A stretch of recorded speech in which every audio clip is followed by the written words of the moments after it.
Wait. My Tanko, the new Apple. Has Apple changed? Are you an Apple user and you didn't know? Come on, let's find out together. Marques Brownlee. Apple is one of the biggest and most interesting companies in the world right now, not for any new products, but for what's going on behind the scenes, because it is now the scenes. So Apple's turnover has made headlines for like the last week straight. You've probably already seen it on your feed. Apple turnover. Tim Cook is officially stepping down as CEO of Apple this year to be replaced by John Ternus. And I normally don't cover CEO changes at companies, but a lot of you have been asking me about it, and I do think this one's really interesting in the context of the types of products we may be about to get as a result. So the full possibly. I need facts, man. story is John Ternus, starting in September, will be the new CEO of Apple Inc. He was previously the Senior Vice President of Hardware Engineering. So the new Chief of Hardware, when he moves up, will be Johnny Sarugi, who was working as Senior VP of Hardware Technologies. He's the guy who's always in the chip lab, down in all those Apple keynotes, leading all the Apple Silicon stuff. And Tim Cook won't be leaving Apple. He'll just do the classic retirement move to Chairman of the Board of Directors. So first of all, we gotta give props to Tim Cook where it's due. I mean, love him or hate him, that man stepped into probably the single hardest job in tech, which is you're gonna follow up Steve Jobs. And while he is no Steve Jobs, he did it in his own way. Is it really that hard? Just make a new iPhone with the same camera, with the updates that you can give to the old one.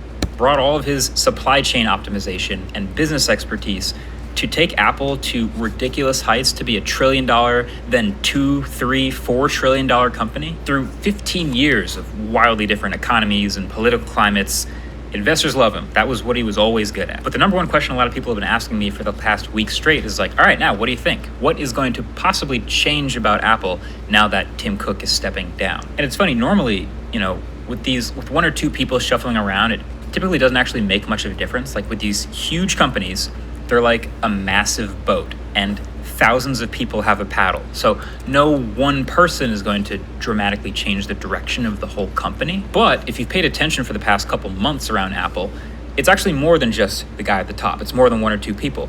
There have been a lot of really high-level executives and important people and leaders in the company stepping down, leaving, and mostly retiring. There were maybe one or two surprises in there, but it was mostly a bunch of fairly long-tenured, predictable, 65-plus-year-old C-suite executives just retiring around the same time and then handing over the reins to a bunch of the younger generation inside Apple. So then Tim Cook, who is 65 years old, was essentially the last big domino in a large, likely orchestrated series of exactly that. If you want a lot more insight on this, you should watch Snazzy Quinn's video on it. It's a few months old, but it has aged incredibly well on all of this. So my takeaway from all this is it feels like there's a bunch of coordinated oars all changing direction at the same time in the same way that seems to actually be changing the direction of the boat. Sounds like a big change. And I think I really like where it looks like it's all going. See, Steve Jobs is what I would call a product guy, right? He was the CEO and he did a lot with marketing and strategy and the rest of that. He was the visionary. But the head of the company was this guy who really dived into the nitty-gritty of the products and what they were capable of and what made them great. So then, Tim Cook, not a product guy. And that's fine. That's still totally fine. Still was incredibly successful as a CEO. Investors love him. But whenever he talks about Apple, it's pretty clear he's not in the nitty-gritty of the products. Like, you can even go back and watch my interview with him from 2 years ago. I made the mistake of trying to talk about a lot of products in detail, and that's how you end up with this meme of me basically reminding him that the Magic Mouse exists and him having to come up with something to say about it on the spot. The Magic Mouse. It was also an incredible moment. You trying not to laugh? Getting the ergonomics well done and was key. With Magic Mouse. Yeah. You can tell that's the first time he's thought about that product in a long time. So anyway, John Ternus, new CEO, just came from being the VP of Hardware. How do y'all feel coming from Steve Jobs, a product guy, to what's his name, Tim Cook, a not product guy? I always want the company to be a product guy. Come on, yo, that's what we buying them for. A lot of people buying it for the ergonomics and the whole magic. We're engineering. This is a product guy again. And I'm not just saying that. You could go watch interviews of him from the last year or so of Apple parading. And I'm not of that product in a long time. So anyway, John Ternus, new CEO, just came from being the VP of hardware engineering. This is a product guy again. And I'm not just saying that. You could go watch interviews of him from the last year or so of Apple parading him around, essentially getting him on camera and ready for the CEO spotlight. I also interviewed him about 2 years ago, and we went back and forth in depth about the iPhone and its materials and shed some light on Apple's specific stance on repairability versus durability. And it was quite nuanced. Now, whether we agree with it or not, that's another story. But the point is, this guy is clearly in the nitty-gritty of the products all the time. And so now this guy is obviously in a much more elevated position in the company. So what does this mean? Well, I think we can look at... Tell me that. What does this mean? Come on, Marques. The past... Don't hold it out. Couple years of Apple's hardware engineering, which have gone really well, to get an idea. So the last of the Johnny Ive designed MacBook Pros that were too thin and had keyboard issues and overheated are out. And the Apple Silicon powered MacBook Pros that are actually thicker and have more battery and more ports are in. The $599 Mac Mini snuck up as one of the best deals in all of tech. And then the latest, most disruptive example, MacBook Neo, coming along at $600 and putting the entire Windows laptop industry on notice. So a little inside baseball real fast. I do have a MacBook. I think this is a 23. I do like my MacBook Pro. The battery is phenomenal. I ain't gonna hold it. I'm happy I got it in the year I got it. But I believe this is all because Android and everything else is making Apple step up. A lot of people switched. Quick, but I think it'll be helpful. So since COVID, Apple events, instead of being live on-stage presentations, are now these pre-recorded productions, these really, really polished productions. I actually really like them a lot. But anyway, now that they're pre-recorded, that means that whenever there's a new Apple event and they invite us all to go to Apple Park, they're essentially inviting us all to go watch this pre-recorded production that they've made. So when everybody goes to WWDC this summer, we're all gonna go to one place and just essentially watch a screening of the movie that they made together. It's the same thing that you see getting live streamed. But what you might not know is if this is a 10 a.m. event and a 10 a.m. live stream, right around like 9:57, Tim Cook will come out onto a stage in front of the screen and give a big patented good morning and give us like a 3-minute intro to the event and what to expect. Nothing crazy, just CEO talk. Oh, thanks for joining us today here at Apple. We're really proud of what we've made. We have something really exciting to show y'all. So enjoy. We think you're gonna love it. And then it starts, at 10 o'clock, y'all tune in, the live stream goes. For the MacBook Neo event, that was John Ternus. And that's obviously before he was announced as CEO. It's a couple weeks ago. So clearly they're getting him ready to do more of these, but also it's symbolic of him like heading the development of the Neo and kind of owning that project and presenting it to the world. I don't think I saw Tim Cook there at all. Word on the street is they were already planning to do this again anyway in September, but now it's even more likely since he is this. The timing of Ternus' takeover, September, is also tied in part to Apple wanting him to host the event, debuting the foldable iPhone, the biggest change in the product's 19-year history, the biggest change since the no headphones. He drove its development. That's probably why they're switching it now, because there's going to be some good products coming out. I ain't going to hold you. I left Apple a while ago. The last Apple I had was this 13 mini.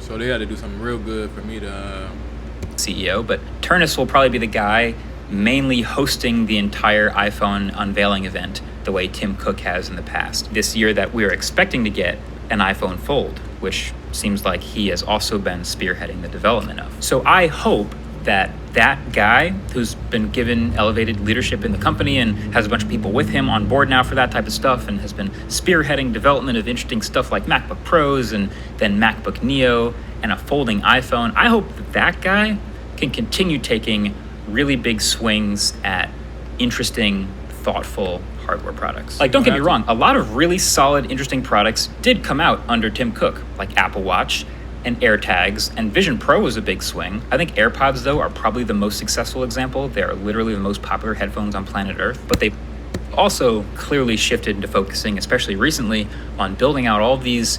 Hold on. He said the best product that came out under Tim Cook was the AirPods. He mentioned the watch. He mentioned the Vision. Those are all copycat.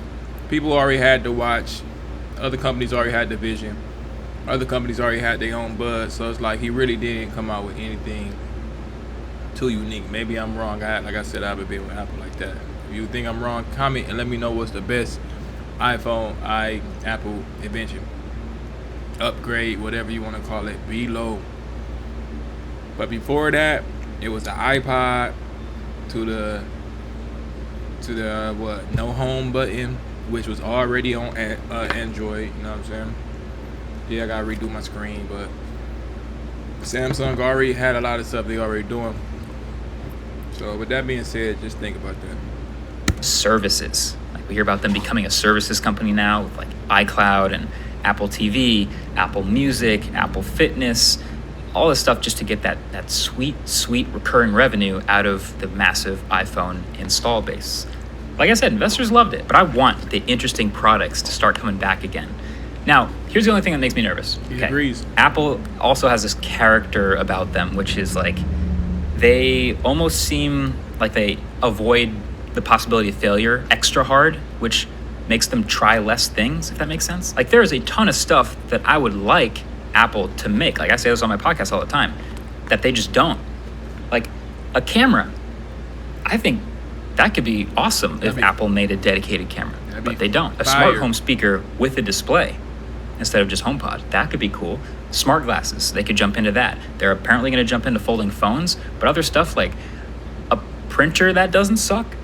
Hey, maybe with their billions of dollars, they could figure that one out too. But every new product drop, especially a new category from Apple, it feels like it has to be this massive, revolutionary, huge thing, which it like holds them back from trying a lot of interesting stuff.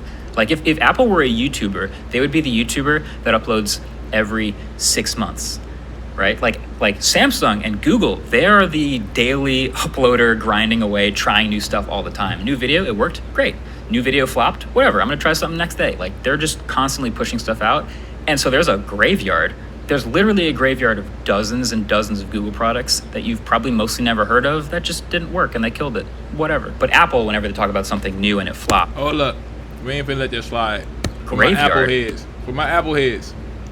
Forgive the food in mouth. Killed by Google. Firebase Studio. Cloud-based development environment gives you powerful tools. Tenor API. Used for searching up and sharing GIFs in Tenor based on other websites. DOPPL. Early experimental AI app launched by Google Labs to create a digital twin or virtual model of yourself for trying on outfits. Dark web reports. Dark web scanner that's searched for personal info leaks. Steam for Chromebooks. Y'all know what Steam is, do y'all? Users to install and run PC games via the Steam client. That's up there.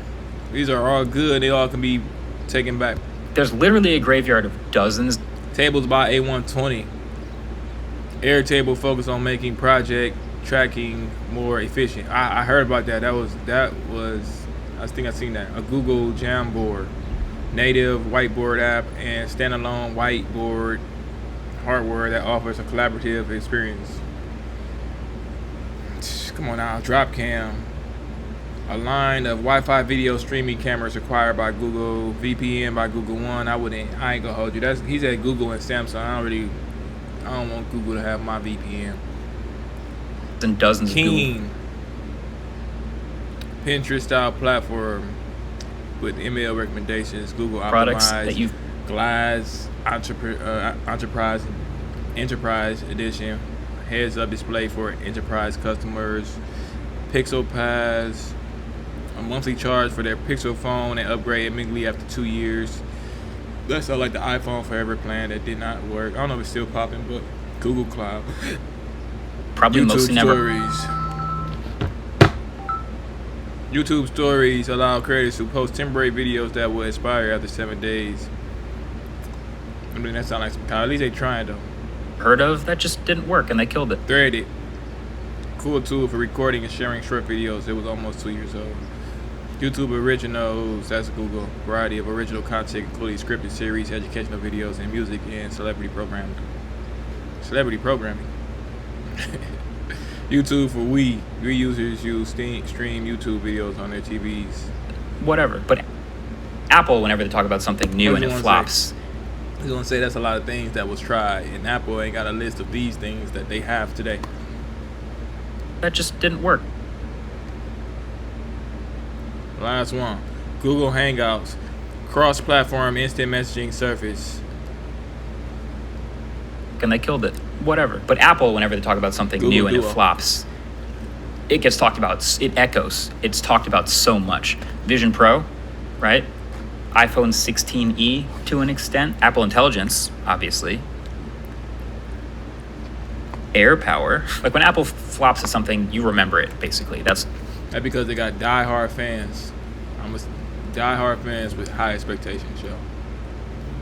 They think everything gonna be supreme. the point. And I think that's made them play things ridiculously safe under Tim Cook for the past many, many years, to the point where things feel like almost formulaic. Like we get a new Apple product, but it's a parts bin variation of a different Apple product. They all are kind of variations of each other.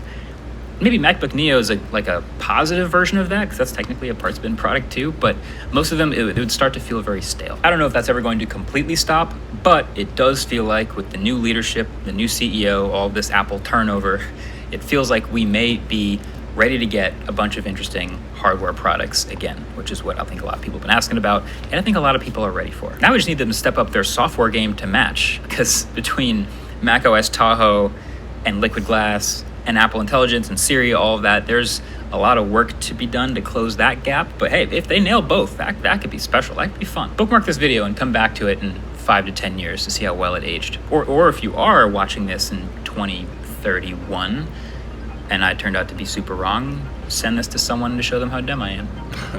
Thanks for watching. Catch you guys in the next one. Hey, I think we all agree. I want all my Apple people to write below.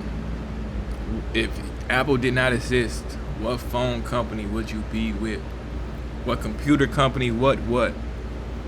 And don't say, oh, I. No. Choose one. All right, y'all. Easy to eyes. Apple. I left a couple years ago, but I still got them on the side. Catch y'all in the next one. My number one choice is going to be Samsung, of course. Come on, yo. Easy to eyes. Make it make sense. These are just my thoughts. I'll see y'all in the next one.